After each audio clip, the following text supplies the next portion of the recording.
Greetings, guys, girls, and non-binary pals, and welcome back to another video. Something that we all know is that men love to yap.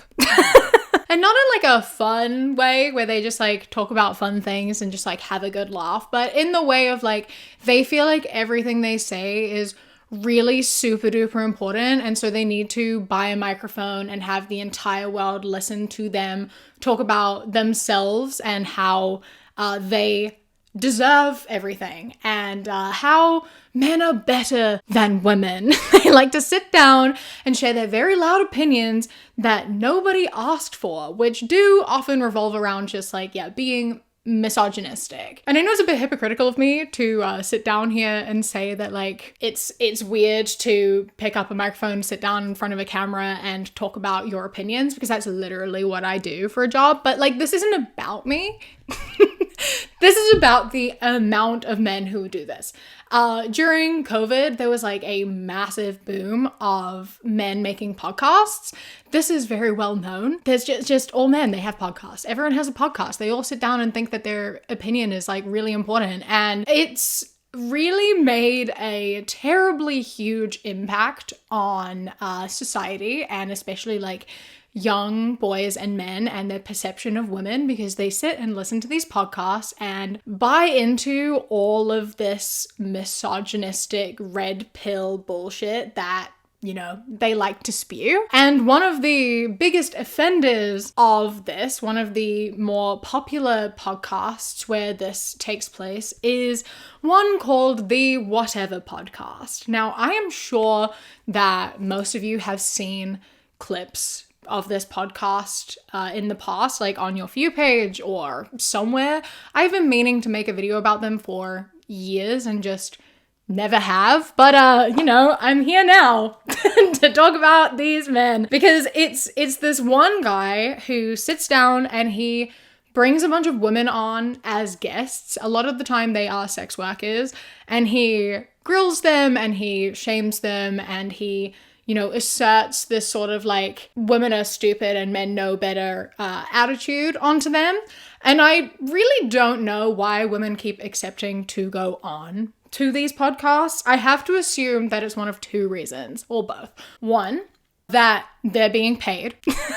And two, the other option is that it's good publicity, right? Like, a lot of the women who are going on this podcast and accepting it are people who have OnlyFans or are, you know, in that sort of sphere. And I have to imagine that it's good promotion in the sense that a large amount of the audience that is watching the Whatever Podcast, a large amount of the audience who is misogynistic and sit here hating sex workers, are also the largest demographic of people who are consuming this content. They like to sit here and yell at women and slut shame sex workers, but they are also the ones who are going to be actually consuming it and pretending that they aren't. So I have to assume there's a gain out of it that way, in which they're sitting there, they have their names there, and all these men that sit here and listen are then going to go and give them money, which, you know what? Fair enough. If you can gain out of this experience, then I get it, you know? I wish that it didn't happen, because I think that we need to stop fueling these men, and I think we need to stop giving them content, but people are going to do what people are going to do. And something I did not know about the Whatever Podcast is that before they were doing this podcast, they made YouTube videos like years ago, like 10 plus years ago, up until I think about 4 years ago.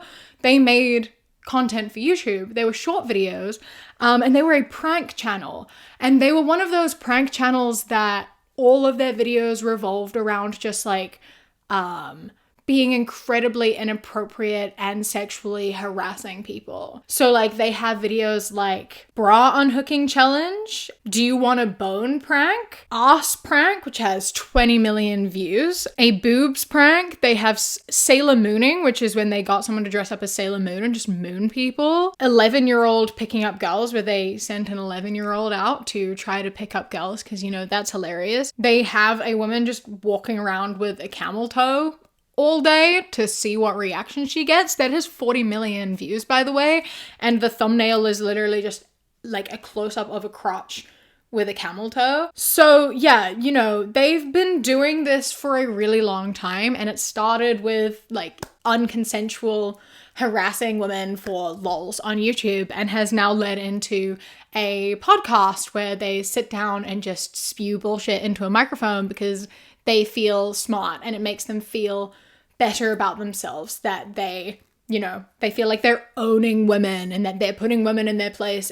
And they're just showing that women are all stupid and promiscuous and they need to be put in their place. And it's the most infuriating thing ever. And I always have to say, you know, like, they obviously don't get women who are largely educated on the topics that they are talking about. They're not going to get on women who, like, have a lot of knowledge about history and feminism and like are good at arguing these points, because women who are doing that are not interested in going on this podcast and they don't want to be, you know, giving them attention, and also they're not going to be asked.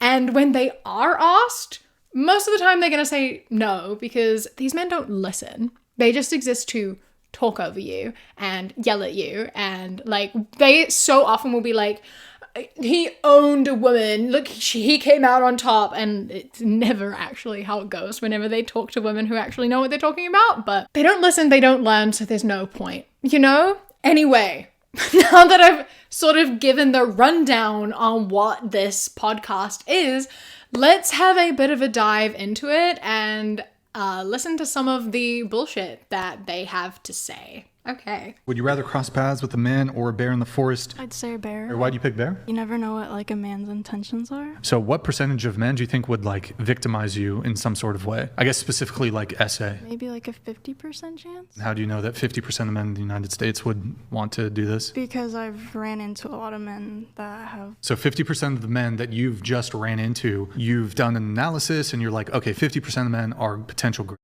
the men that I've met, yeah. So like all the men that like you went to high school with, like your friend group, your social circle, your teachers, and then just like the random men that you see walking down the street, like 50% of them, like this guy's a... Yeah, maybe.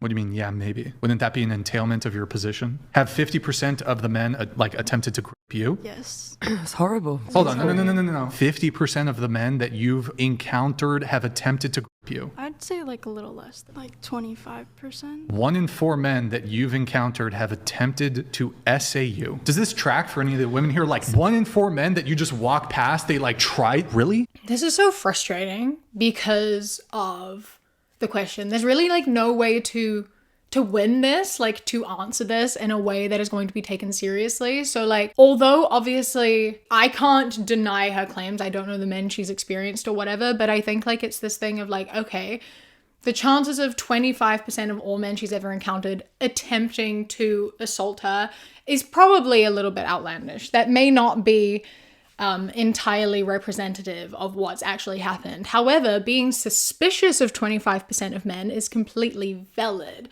Being suspicious of 50% of men, being suspicious of all men is completely valid. When 1 in 3 women, 33% of women will be sexually assaulted at some point in their lives, like, yeah, you aren't going to trust men because you do not know who is safe until you are put into a position in which they can act on that. You know, like 25% of men, I think is a pretty reasonable guess as to the percentage of men who will try to assault you.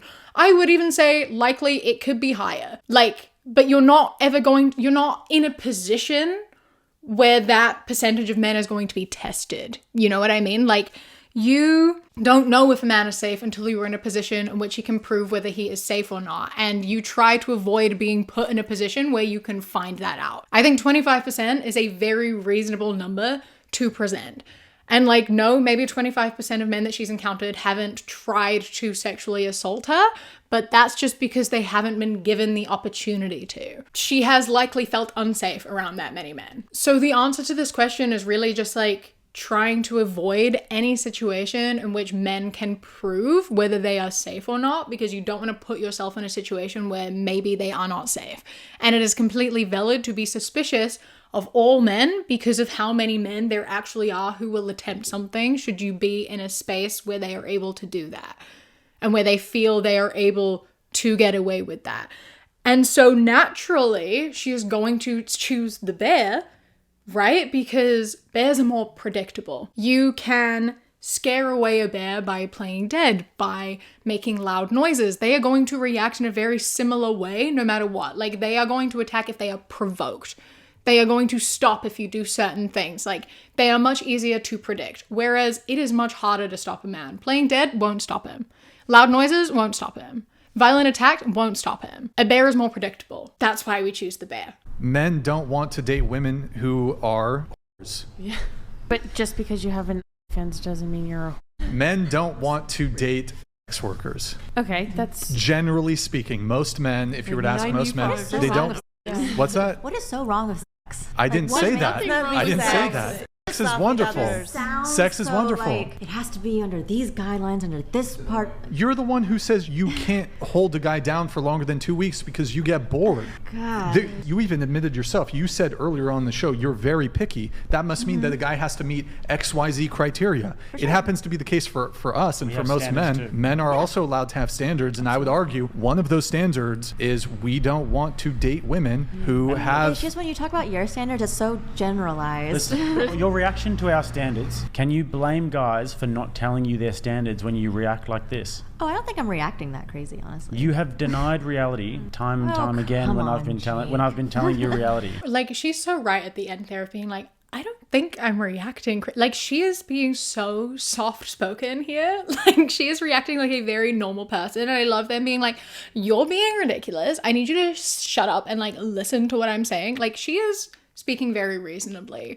And you are treating her very irrationally for the reasonable way that she is speaking to you. And it's wild. But anyway, newsflash for you guys. No one is making you date sex workers. Like, you don't have to do that. But you also don't get to speak on behalf of everyone. You know what I mean? Like, these women who are sex workers don't want to date you anyway because they want to date people who respect their profession. They want to date people who respect sex workers and see them as people, and you don't meet that criteria, so therefore they don't want to date you anyway. They're not missing out. You know, like, I personally don't understand that as like a standard because I don't know, the whole like not dating sex workers thing feels very possessive to me. It seems very like, especially if they're just doing OnlyFans and like posting photos of their bodies and whatever, like it feels very possessive to me of like, no one else is allowed to look at you. No one else is allowed to look at you. You belong to me. Only my eyes get to see you. No one else is allowed to see you. And if they, like, I don't get it, especially when it's like emotionally disconnected, obviously, right? Like, it is a job. It is their body. And like they're making money off of their body, and sure, other people are sexualizing them, but I don't see how that's got anything to do with them. You know what I mean? Like, I don't get it. I think that if they're making money off of doing something that they can make money off of, and they're like not, you know, emotionally involved with anyone else, it seems fine. I just don't really get that as a standard. Like, I understand that some people, you know, aren't able to handle that because some people do have jealousy issues and whatnot. Like, I think that that's something that people should work on. I think that, but I like understand that, you know, no one's making you date a sex worker. If that's not something you want to do, you don't have to do it. I don't personally understand that as a rule and as a standard, but there's no need for you to sit here and then tell women like, no men will love you if you do sex work. You have to stop doing that because like the reason you're single is because you're doing sex work, and you need to lower your standards because men aren't going to respect. I'm like, that's a you problem, bro.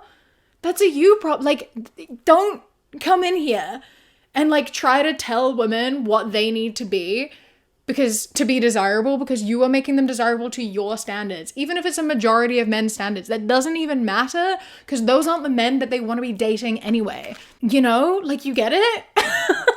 Don't try to fit into someone else's standards. That's not how we should be living our lives. And don't try to tell people they should fit into your standards. We're all allowed to be ourselves and live our own lives. And like, yeah, she's right. Your standards are so generalized. They are so broad and they don't allow for much wiggle room. A lot of these women who are saying they have standards are saying like, this is what I want, but like it's not, but there are exceptions, you know, it's like it's a rule, but it's like it's flexible. Whereas you're here like, I am going to cut off this entire giant group of women and not even consider it, and I'm going to treat them as like not even human because they don't suit me and what I like. And if women don't fit my standard, they don't even deserve the light of day.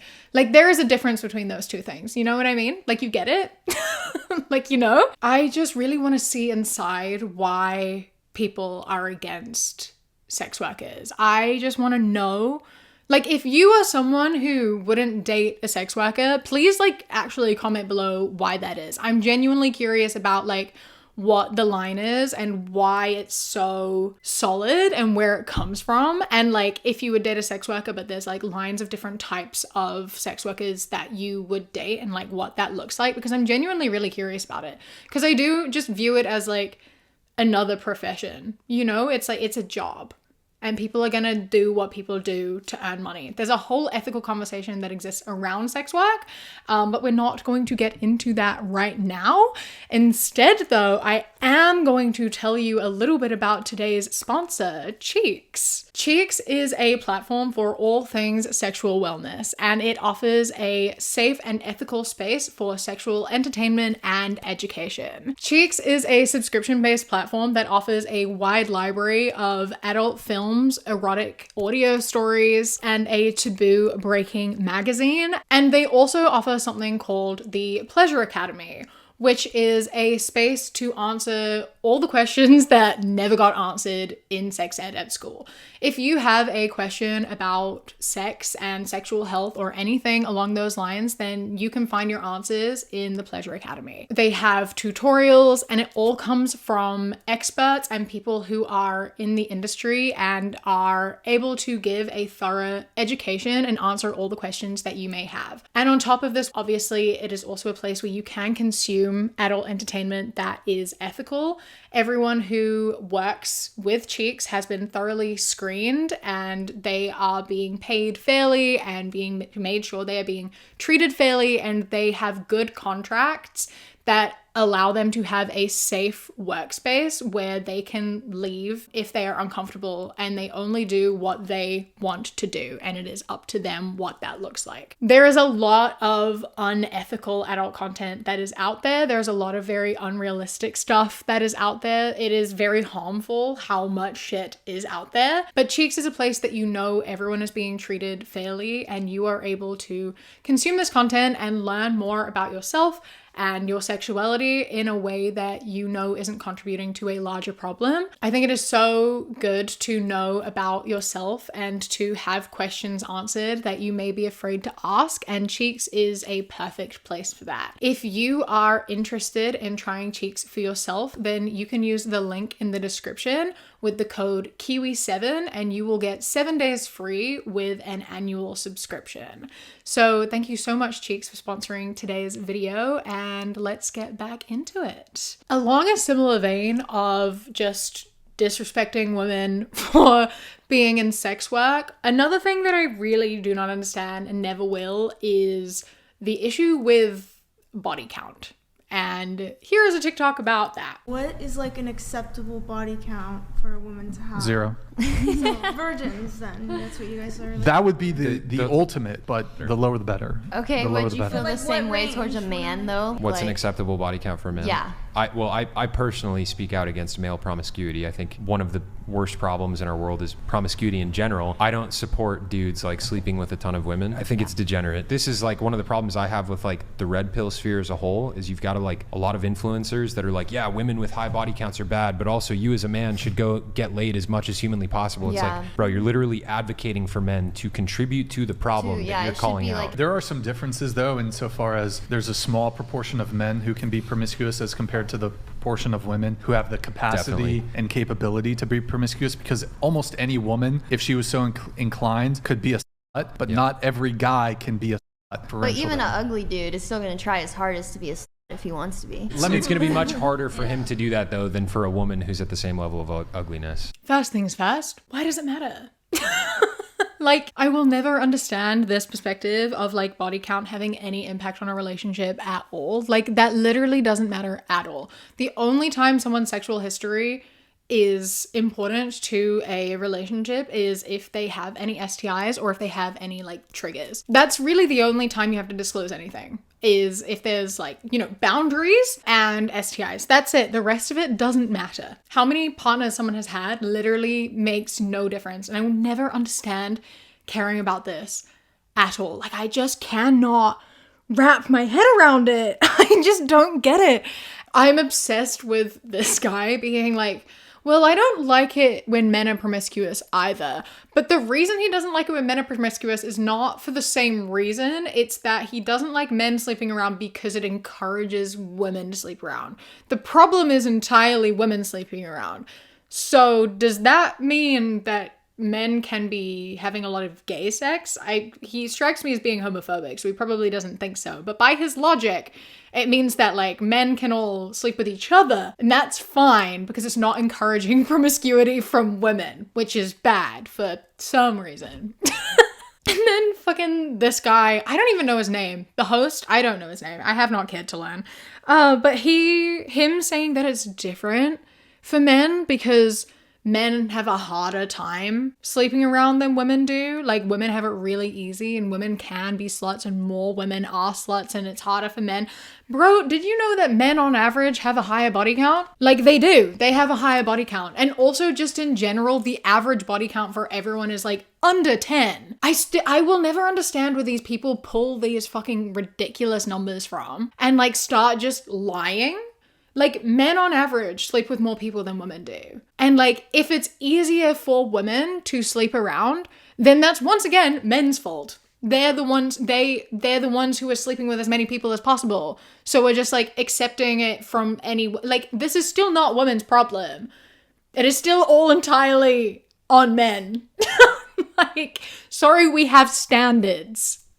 I would say most women would much prefer to hire an older nanny compared to like a hot 19-year-old to look after their children. And what are you trying to avoid by doing so? Do you not trust your husbands? Are you insecure? So it comes down to three things, even in the club situation: temptation, opportunity, and the means. So I would say probably a lot of housewives, if they're looking to hire a nanny, they'd probably prefer picking like someone who's not as attractive. Look, I'll just say this to the men watching. Gentlemen, don't be in a serious relationship with a woman who doesn't realize the importance of limiting her own behavior to protect the relationship. If you respect your partner, you don't engage in activities designed for single people. And I think that these boundaries, a man not wanting to date a woman who goes to bars and clubs, it's a perfectly reasonable dating standard for commitment-minded men. And I think it acts as a really good filter against independent women who think that they can hoe around while having a stable dude as a safety net. How is that hoeing around if they're Going not to seeking bars men? and clubs and parties when you could otherwise be hanging out with your boyfriend is like, What if a girl's life isn't her boyfriend? then back to the streets you go. Have you considered that women want to hire older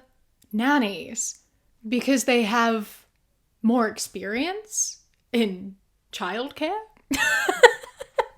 Have you considered that, like, it may be preferable to have an older woman look after your kids than a teenager who is still a kid themselves? Like, have you considered that that's what's happening? It's not women being like, oh, I don't want to hire a 19-year-old because my husband might cheat on me with her. It's, I don't want to hire a 19-year-old because I don't think they're equipped to look after my children. Like, it's so fascinating to me that, like, they turn everything into a game. Like, the fact that they just do not think that trust is something that exists is wild to me. The way they talk about relationships is so very like, never trust each other. You never trust each other. Like, men will cheat on you. Women will cheat on you. You should never trust your partner. Women are going to do everything in their power to keep young women away from their husbands because their husbands will cheat. And then women, you're not allowed to go into any situations in which a man can perceive you because you will cheat. Like, why are you viewing things like this? Why do you make everything about sex? Like, is love and trust, like, not a thing that exists to you in your world? Like, that's so sad to me. Like, me personally, right? If I'm in a relationship, if I'm married with kids, I'm hiring a nanny whom I think is best suited to look after my kids. That is likely going to be someone who is older. And That's not for any reason other than the fact they're more experienced. Because me personally, I don't want to be in a relationship with someone who would date a literal teenager. Like, no to you. That's not someone I want to be in a relationship with. I wouldn't have an issue hiring like a 19-year-old to exist in the space with my partner, because I'm not marrying someone whom I think would sleep with a 19-year-old. I mean, I'm not marrying someone whom I think would cheat on me at all, because, you know, I'm actually in relationships with people that I trust and I know trust me and love me and don't want to hurt me. Like, I'm sorry that you live in a world in which you don't trust anyone. That must be so sad and so lonely, but maybe stop projecting that on everyone. And like the end there being like, what if her boyfriend isn't her whole world? Then back to the street. Oh my God. Like, not everything is about sex and men. You know, like, we are allowed our own lives. Your life should not be your relationship. You should have a life outside of your relationship. And if you have a problem with that, you are not suited to be in a relationship. You cannot be everything for each other. That is not healthy. That is not how this goes. You don't get to like control someone.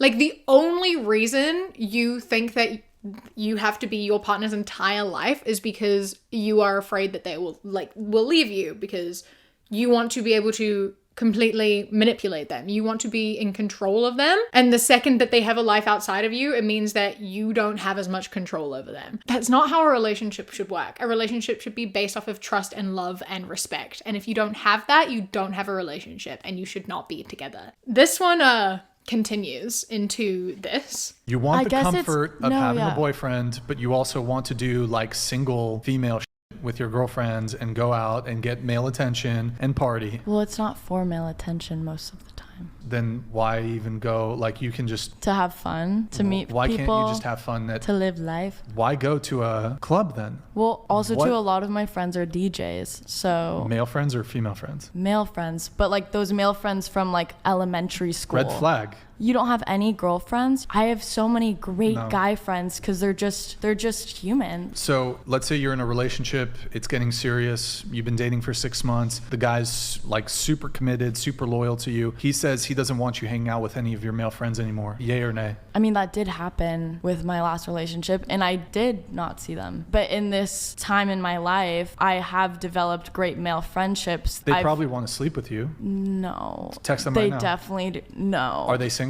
Yeah. Text them right now. Be like, hey, what are you doing? No, no, they're friends. Like, I would never even ask that. I guarantee you, most of your male friends, if given the opportunity, would sleep with you. You're an attractive girl, they would sleep with you. Are they really your friends? That's like so weird. Firstly, if my partner ever told me I had to cut off my friends, they're gone. They're out. Why don't you trust me? Like, I'm sorry. I had these friends before you came along. They've been in my life longer. If you don't trust me to be friends with people, that is on you. That is your problem. I don't need that energy in my life. I will be friends with whomever I want to be friends with. Thank you very much. And like in this, right? Like, it's if you have male friends, you have to cut them off because they want to sleep with you. And I just have to ask, like, why does that matter? Even if that were true, why does it matter what other men think? As long as you don't act on it, I truly do not understand what the issue is. Like, why do these men just like, they cannot stand the idea of anyone being attracted to their partner? Like, you were attracted to her, so you have to know that other people will be too.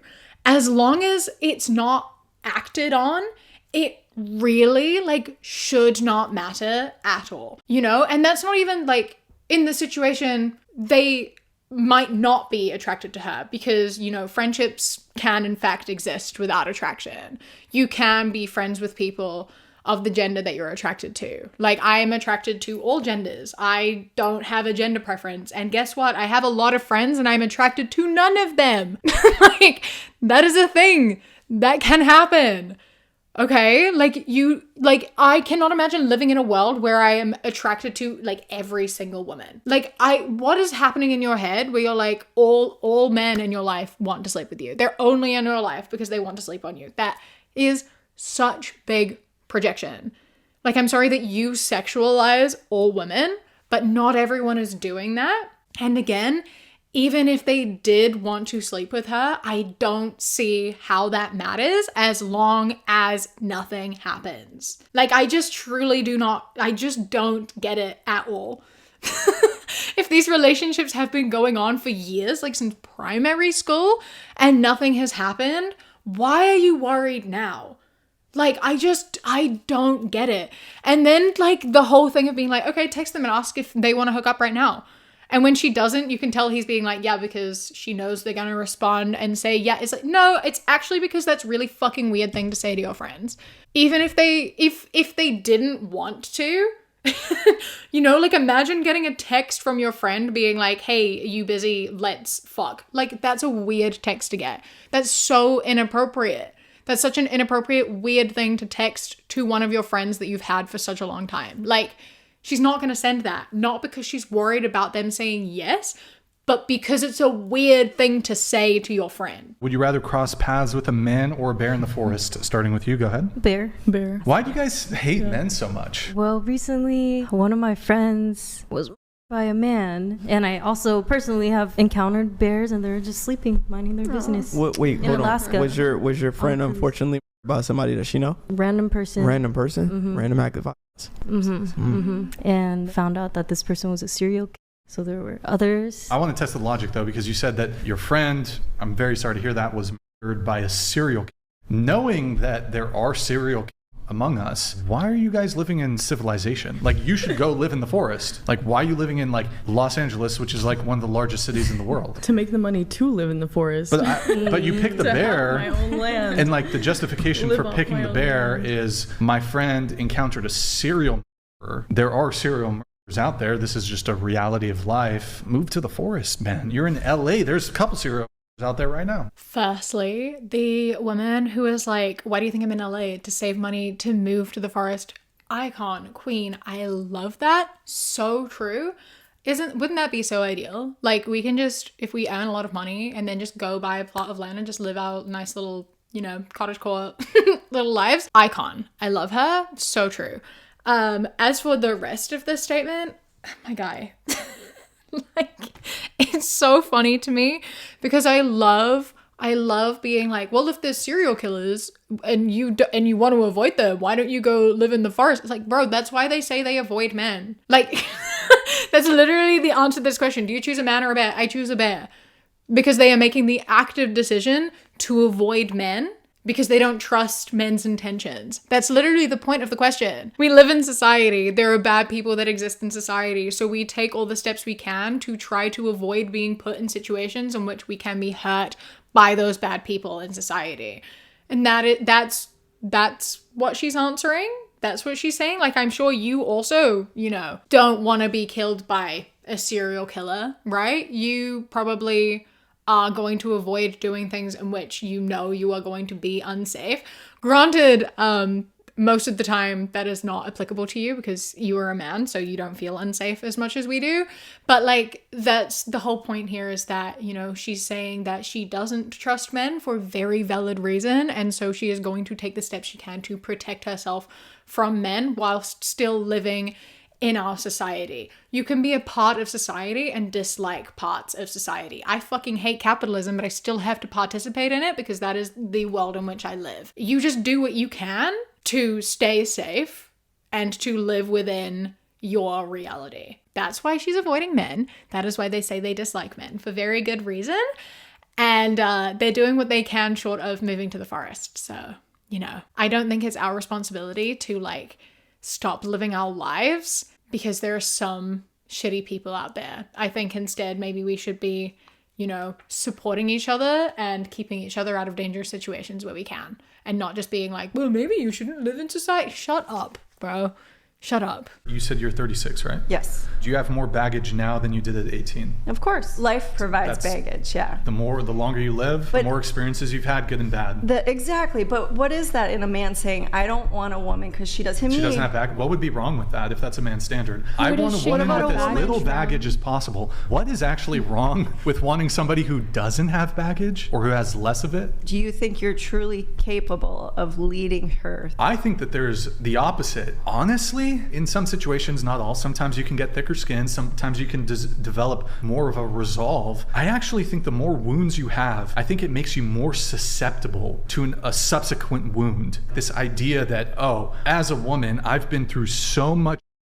I don't think a lot of people heal. I think you have trust issues now. You're going to be moving in a certain type of way. Are you going to be able to love me as deeply? Are you kind of on guard? Are you reserved? I think most people, their first love, probably going to, not always, but like you're a little bit more on guard after you've dealt with a bunch of different situations. See, this mentality is such a big red flag because, like, sure, getting older means you have more baggage, but it also means you have more emotional intelligence. You know more about yourself. You know more about your boundaries and what you want and don't want, what you like, what you don't like, what you need, what you don't need. Like, you have become more sure of yourself and you have a better understanding of yourself and who you are as a person.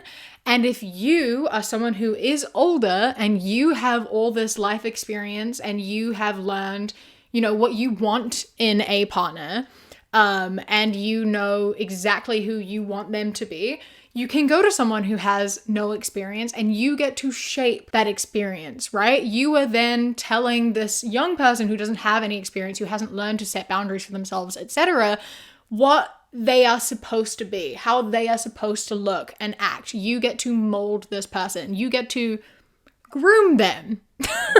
That's what the lack of baggage does. Yeah, like you can, sure, want to be in a relationship with someone who, you know, doesn't have a lot of, you know, mental health issues, because that is not something that you personally are equipped to deal with in a relationship. That's totally fine. That's fair. Like, you know, you're not going to vibe if there's someone who is existing on a different sort of emotional field to you. But like, that's completely different to being like, I don't want anyone who's ever experienced pain or heartbreak and had like any time to learn about themselves. I want to be with someone who has never learned anything and I can instill my own values onto them. It's so fascinating to me too, because like that experience, like life experience, is such like an important part of a relationship. Like, I don't understand what you can talk about with someone who has not experienced life as much as you. Like, if you are in your 30s and you are like trying to date someone who's like 18, 19, 20, like literally what are you talking about? What do you have in common? Because you've got such a massive gap in life between you, to which like someone who's just come out of high school or is like just in uni versus someone who's been in a career for like a decade. Like, there is such a massive gap. I truly do not understand what your relationship looks like and what you talk about. Like, you just view this person as someone that you get to control and make them into being someone that you want for yourself. And that's what's so fucked up about it. Baggage is such a weird and problematic way to put life experience. Like, yes, sometimes you're going to have trust issues and sometimes you're going to need to work through shit, but that's what makes you closer. And I think that that's such a like valuable part of any relationship and like human connection. And I think it's really weird when people just want to completely avoid that. And it's such a massive red flag when people are just like, I don't want anyone with life experience. I want to date someone who is fresh and new and whom will fit me and what I want. Like, that's abuse, bro. You want to be an abuser is effectively what you're saying here. You've had so much time to figure shit out and you are wanting to take that experience away from someone else. And that's really fucked up. You don't get to do that. And it makes me so upset how many of these men view women and relationships like that. Like, life experience is an important and valuable part of a person. And if you want to just go for someone who doesn't have any of that, I don't get it. It's so concerning. And it's the fact that these men like genuinely think that they are making good points and that they don't sound like absolute fucking creeps, because bro, you sound like an absolute fucking creep with this. Yeah, like these podcasts are wild. It's so funny because like they do like to sit here and talk to these women as though they are stupid and saying things that are ridiculous, but like none of these women said anything that was at all outlandish or anything. Like, they were all making very good points and like speaking very calmly, and this man was sitting here like, yeah, but you're stupid and I know better and listen to me, I'm a man and blah blah blah. Like, he said nothing. Like, he made no good points this entire time. He wasn't listening to them. He doesn't care to listen to them. He just wants to sit there and be like, I'm man and I know better. And it makes me want to slam my head into a wall a bunch of times. But, you know, I didn't. So yay for me. And to anyone watching this who also didn't slam their head into a wall, I'm proud of you. A massive thank you to my Kiwi cat patrons, Stella, Trippy Day 27, Bay the Trucker, Chastity, Beckett, Prismatic PT, LJ James D, MA Ping the Games, Blaze, Uh-Oh It's Craiglow, Phil the Duck, Jesse A, River, Queen Glimmer, Ella, Lady Nutbar, Mr. Noodle, Radsack, Knitting Menace, Samuel, Chris, Ellie, Alexis, and Bobby. I love and appreciate you so much. Thank you so much for joining. If anyone else would like to go on Patreon, you can go to patreon.com/SavvyCat. Click the link in the description. For as little as £1 a month, you get my videos 1 to 5 days early and ad-free for those days. And for £3 and up, you get a whole bunch more. Don't forget to follow me on Instagram, The Queer Kiwi, and Twitter, That Queer Kiwi. I hope you enjoy the rest of your day. Stay safe. Keep fighting. I love you. Mwah. When you close your eyes, you replace the darkness.